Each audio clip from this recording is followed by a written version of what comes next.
All right, well, waging war on America's energy independence is actually one of the few promises that President Biden has kept as president.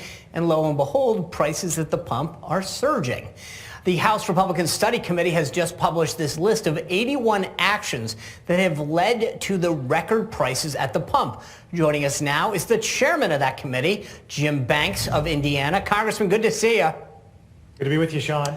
You know, the administration is denying that they are responsible for these high gas prices. They're, of course, Putin's fault. But you guys came up with this list that says otherwise. Tell us what the biggest actions that you say Biden has done to drive up gas prices. Well, from day one, Sean, as you know, this president took actions through executive orders the moment he became president to end construction of the Keystone Pipeline, to stop drilling on federal lands. But then 81 times over the year and a few months that he's been in office, he's made other decisions that have directly impacted gas prices. In my district in Northeast Indiana, on average, Hoosiers are paying $4.20 a gallon for gas, and it's only getting worse. It's not going to get better.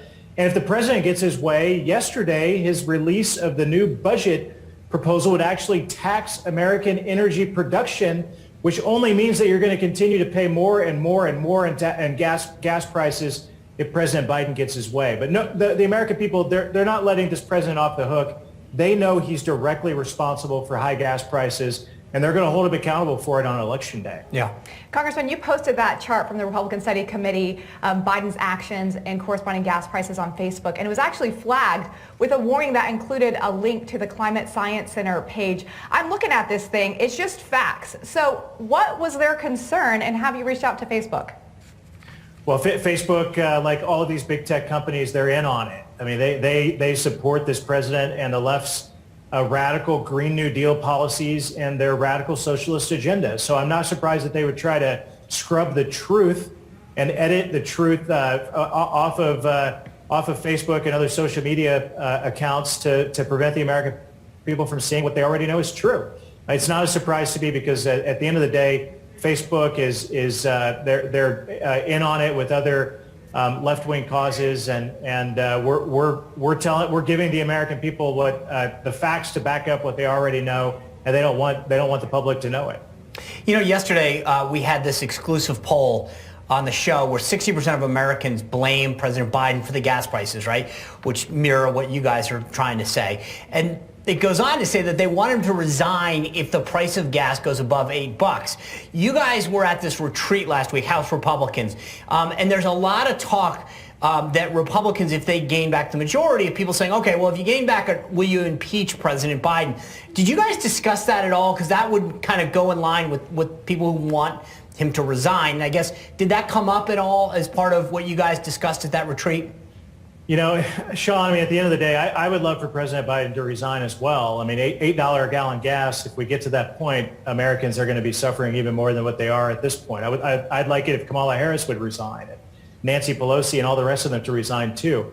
That's not going to happen, obviously. But the big impeachment question, I mean, we've been focused on how we can hold the administration accountable in other ways, oversight of their policies. I mean, I have yet to decide, I mean, just to be candid and honest, if Kamala Harris or Joe Biden are worse for America. I don't know which one is worse. So I don't know if you impeach Biden and you end up with Kamala Harris, if we're better off, it might be worse off. So, but at the end of the day, if we get the majority back, we will have leverage. We will have the power to provide oversight that these Democrats have not yet provided on this disastrous Biden administration in a lot of ways. And that is what we talked about at the retreat last week, how we're going to do that. House Minority Leader Kevin McCarthy, he vowed to remove Adam Schiff and Congressman Eric Swalwell from the Intelligence Committee if the GOP takes back the majority. So what other specifics are you guys willing to take to show that conservatives are serious, not only about winning the majority back, but also being in charge? Well, it's really two parts. The first part is our own policy agenda, and it starts with securing the border. It starts with holding big tech companies accountable. It starts with holding China accountable, a large piece of legislation to do what the Democrats have never done, to hold China accountable for stealing our jobs and wrecking the global economy and giving us COVID-19. There's been no accountability for that. Fiscal responsibility and balanced budgets.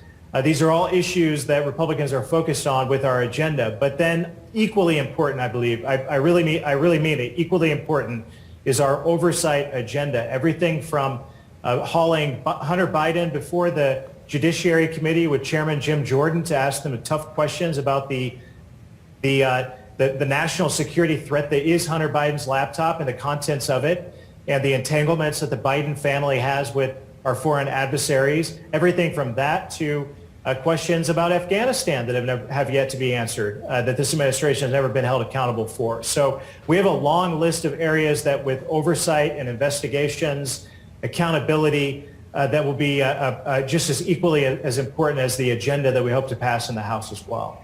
All right, that's a good list to have. Congressman Jim Banks, thanks for being here. I appreciate it. Thank you.